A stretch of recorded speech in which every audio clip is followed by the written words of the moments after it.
Bismillahirrahmanirrahim.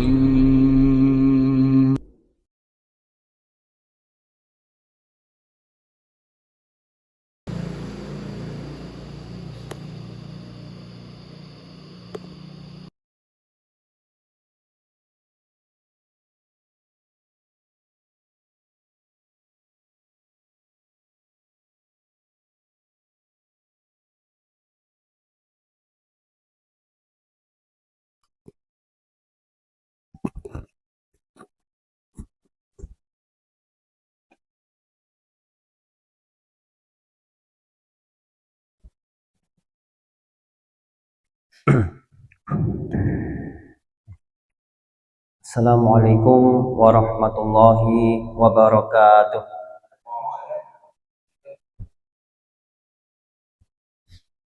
Alhamdulillahi rabbil alamin, wassalatu wassalamu ala asrafil anbiya'i wal mursalin wa ala alihi wa sahbihi ajma'in, amma ba'd. Allahumma salli ala Muhammad wa ala ali Muhammad kama sallaita ala Ibrahim wa ala ali Ibrahim innaka Hamidum Majid. Allahumma barik ala Muhammad wa ala ali Muhammad kama barakta ala Ibrahim wa ala ali Ibrahim innaka Hamidum Majid. Bapak Ibu jamaah Masjid Sulaiman Arif Abdillah rahimakumullah, sekali lagi dan berkali-kali tentunya tidak bosan-bosannya kita panjatkan puja dan puji syukur kehadirat Allah Subhanahu wa taala yang telah melimpahkan rahmatnya, nikmatnya kepada kita semua, yang mana salah satunya adalah pagi hari ini kita dibangunkan oleh Allah Subhanahu wa taala dalam keadaan sehat, sehat jasmani, rohani, dan ekonomi. Ekonomi ini sehat nggih. Jasmani sehat, rohani sehat, ekonomi sehat. Alhamdulillah. Dan juga Allah Subhanahu wa taala melapangkan kita, memberi kemudahan kepada kita untuk melaksanakan ketaatan-ketaatan kepada Allah Subhanahu wa taala, yang mana pada pagi hari yang cerah ini kita dimudahkan oleh Allah untuk melaksanakan sholat subuh secara berjamaah. Semoga istiqomah hingga akhir hayat kita. Bapak Ibu rahimakumullah, pada kesempatan yang berbahagia ini, seperti yang saya sampaikan pada Jumat ba'da subuh yang lalu, bahwasanya kita akan melaksanakan belajar bersama, pengajian bersama, belajar bersama tentang, yaitu membahas kitab Riyadhus Shalihin. Dan pada kesempatan ini alhamdulillah kita memasuki bab pertama atau bab ke-1 yang judulnya adalah ikhlas dan menghadirkan niat dalam segala perbuatan, ucapan, dan keadaan yang nampak maupun yang tersembunyi. Jadi perkara ikhlas ini memang perkara yang seharusnya menyeluruh, baik yang itu nampak pada diri kita, pada perilaku kita, keseharian kita nih, ataupun yang tidak nampak, dalam artian di dalam hati kita, itu harus ikhlas. Kelihatannya ikhlas di luarnya, di zahirnya, akan tetapi kalau hatinya tidak ikhlas ya, atau grundel, itu juga tidak baik.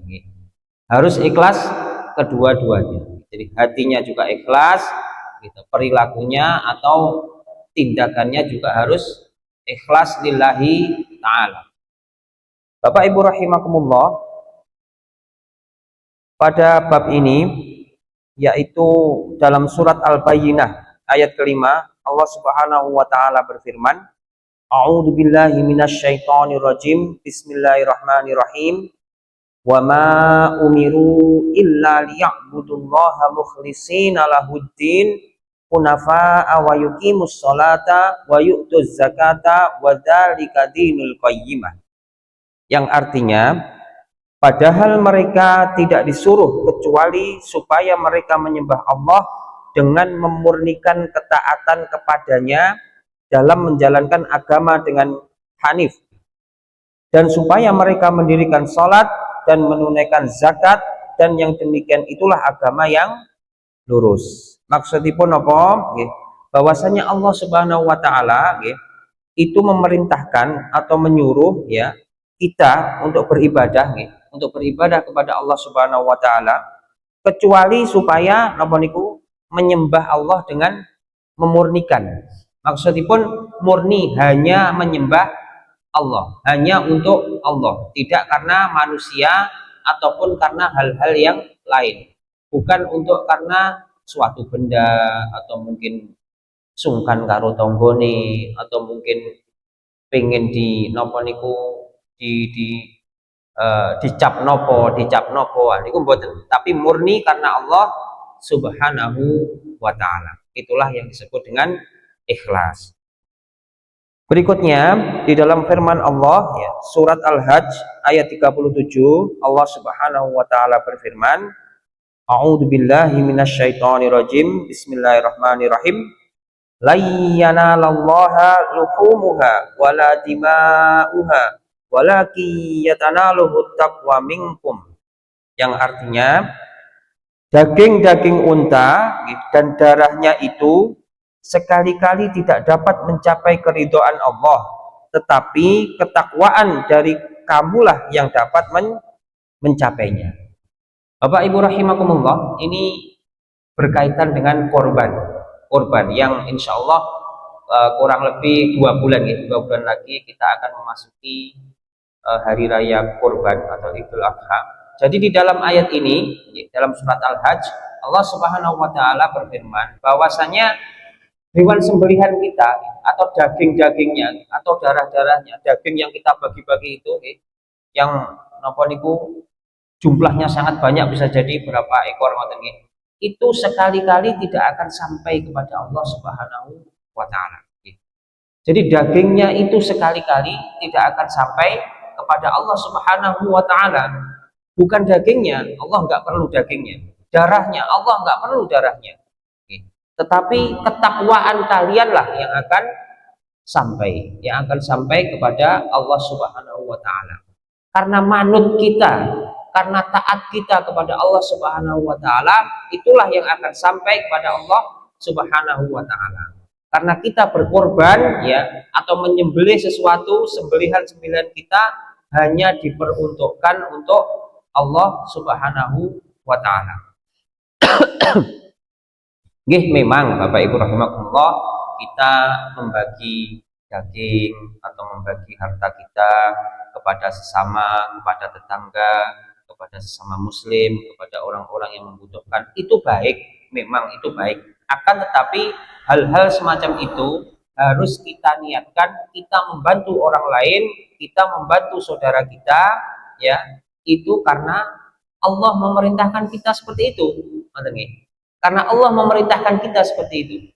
Karena Allah memerintahkan kita untuk bersedekah. Karena Allah memerintahkan kita untuk membantu fakir miskin dan lain sebagainya. Jadi semuanya karena Allah Subhanahu wa taala. Bukan semata-mata karena manusia. Bukan semata-mata karena yang lain, tapi cukuplah karena Allah Subhanahu wa taala. Berikutnya, Bapak Ibu rahimakumullah, dalam sebuah hadis, dalam firman Allah Subhanahu wa taala surah Ali Imran ayat 29, A'udzubillahi minasyaitonir rajim. Bismillahirrahmanirrahim. Qul in tuhfu ma fi sudurikum aw tubduhu ya'lamullah. Artinya, katakanlah, jika kamu menyembunyikan apa yang ada dalam hatimu atau kamu memeliharakannya, pasti Allah mengetahuinya. Nah ini. Jadi Allah Subhanahu wa taala itu Maha mengetahui. Pun sesuatu hal itu hanya kita pendam di dalam hati kita, tidak kita lahirkan. Terus dia enek sing ngerti. Semua orang gak ada yang tahu. Tetapi Allah Maha tahu. Allah Maha tahu apa yang ada di hati kita, apa yang kita pendam ataupun apa yang kita lahirkan. Jadi kita berbuat itu, berbuat sesuatu itu, entah itu bersedekah, berinfak, beramal, itu apakah itu murni karena Allah Subhanahu wa taala atau tidak, itu Allah Maha mengetahui. Makanya Bapak Ibu rahimakumullah, kalau orang Jawa itu bahasanya adalah noto ati. Nah, kalau orang Jawa itu kita kenal dengan istilah noto ati. Artinya apa? Kita memanage hati kita melatih hati kita ya, agar hati kita ini senantiasa condong kepada Allah Subhanahu wa taala. Agar hati kita ini senantiasa nopo? Senantiasa melakukan sesuatu karena Allah Subhanahu wa taala. Ini harus dilatih, harus dibiasakan, dan ini sesuatu yang terus menerus nih. Jadi bukan berarti kalau wis latihan wis iso terus wis mboten nih. Karena jangan khawatir ya Bapak Ibu rahimakumullah nih. Setan itu tidak akan tinggal diam. Kalau ada orang yang berusaha untuk baik, berusaha untuk memperbaiki diri, oh jangan khawatir. Setan pasti akan datang. Oh, kok penak men kayak memperbaiki diri, ya, berusaha untuk baik, kok ditokniai. Setan ndak lilo Bapak Ibu. Ya. Makanya perkara memperbaiki diri, perkara untuk kita berusaha untuk memperbaiki diri, ini juga suatu perkara yang terus menerus istiqomah. Okay? Jangan sampai kalah dengan setan. Digoda titik, gitu. Nah, biasanya digoda titik itu meskipun titik goda nih, itu wis napa namine? Wis bablas. Kita sudah terjerumus. Tapi nggih begitulah tabiat manusia, berlumur senantiasa tempat salah dan dosa. Oke. Untuk itu kita harus senantiasa begitu kita terjerumus, perbaiki lagi. Terjerumus lagi, perbaiki lagi. Digoda setannya, terjerumus lagi, perbaiki lagi. Terus seperti itu sampai dengan syaitan itu ya berputus asa atas kita. Jadi kita umat muslim, ya, kita orang Islam, jangan sampai kita yang berputus asa dengan setan. Kita nggak boleh putus asa karena rahmat Allah itu dekat. Ya, kita harus senantiasa memperbaiki diri. Terjerumus lagi tidak apa-apa. Ya itu memang tabiat manusia. Dan Allah suka, Allah cinta dengan hamba-hambanya yang bersegera untuk bertobat. Makanya dari itu, Bapak Ibu rahimakumullah, sungguh Allah Subhanahu wa taala Maha Pengasih, Penyayang, Penyantun, lagi Maha Pengampun. Senantiasalah kita bertobat, senantiasalah kita untuk memperbaiki diri. Jangan sampai ya kita yang berputus asa, tetapi biarlah setan yang berputus asa atas kita. Bapak Ibu rahimakumullah, ada satu hadis niki setunggal malih nggih sekedhik niki panjang. Langsung saya bacakan artinya. Bismillahirrahmanirrahim. Dari Amir al-Mu'minin Abu Hafsah Umar ibnu al-Khattab, ibnu Nufail ibnu Abduluzah ibnu Riyah ibnu Abdullah ibnu Qurs ibnu Razah ibnu Adi ibnu Ka'ab ibnu Lu'ay ibnu Ghalib al-Quraisy al-Adawi radhiyallahu anhuma. Dia berkata, saya mendengar Rasulullah Shallallahu alaihi wasallam bersabda, sesungguhnya amalan-amalan itu tergantung niatnya. Sesungguhnya bagi setiap orang adalah apa yang ia niatkan. Maka barang siapa niat hijrahnya kepada Allah dan Rasulnya, maka hijrahnya benar-benar kepada Allah dan Rasulnya. Dan barang siapa hijrahnya untuk dunia yang dia ingin meraihnya, atau untuk wanita yang dia ingin menikahinya, maka nilai hijrahnya sebatas kepada apa yang dia berhijrah karenanya. Ngapunten badhe watuk nih. Jadi dalam hadis ini Bapak Ibu rahimakumullah, Rasulullah Shallallahu alaihi wasallam menekankan perlunya perkara niat.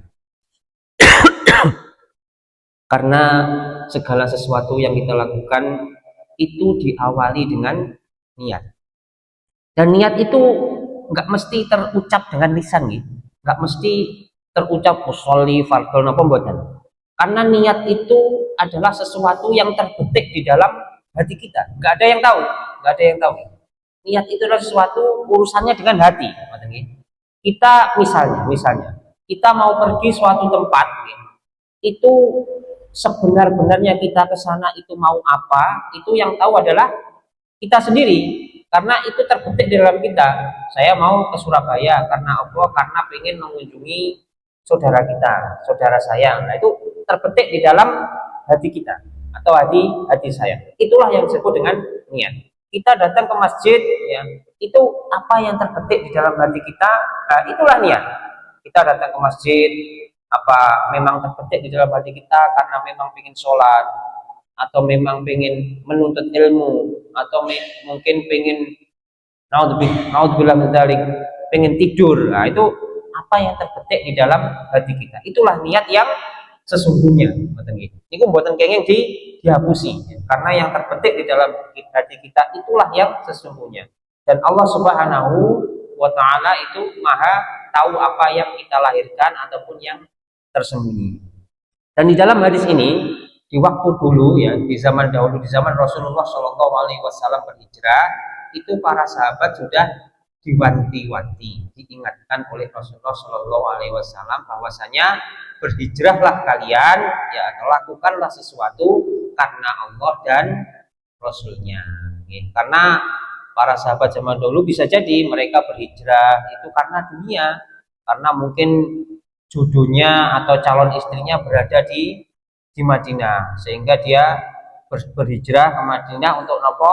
Untuk menikahi calon istrinya. Jadi hijrahnya karena wanita, karena dunia. Maka yang ia dapatkan hanyalah sebatas itu, sebatas yang ia niatkan. Maka Bapak Ibu rahimakumullah, sekali lagi kita latih hati kita, kita biasakan hati kita yang untuk berniat yang benar, untuk berniat yang hanya karena Allah Subhanahu wa Ta'ala, bukan karena yang lain. Demikian Bapak Ibu, sedikit belajar bersama kita, semoga bermanfaat, semoga menambah kekuatan kita, keteguhan kita, ya, hati kita dalam berislam, dalam beribadah hanya untuk Allah Subhanahu wa Ta'ala. Dan ngapunten, mohon maaf niki radi nglancani nggih, mbok menawi ada satu atau dua pertanyaan nggih, saya persilahkan. Satu atau dua mawon. Nek mboten nggih mboten napa, alhamdulillah. Monggo, wonten pertanyaan apa barangkali saya bisa menjawab, saya jawab. Kalau dereng saya jadikan napa PR nanti saya cari insyaallah untuk disampaikan di pertemuan Jumat depan. Untuk pertanyaan nombodan, nah, alhamdulillah.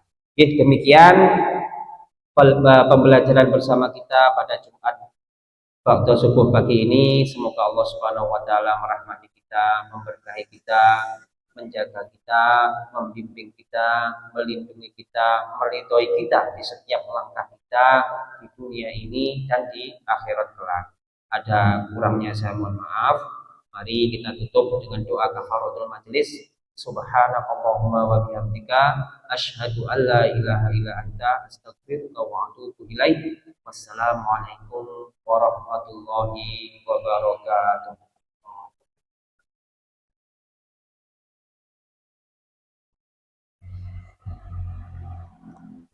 Pak Nawi anu nggih, tamtu nggih kalau wingi.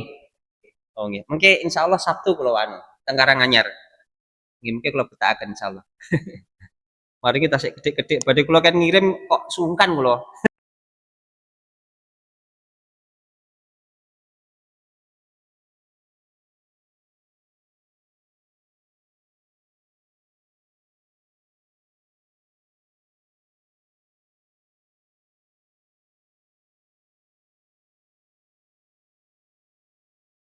أضفيت على الحسن العبقى فالورد تضوع واعتنقا.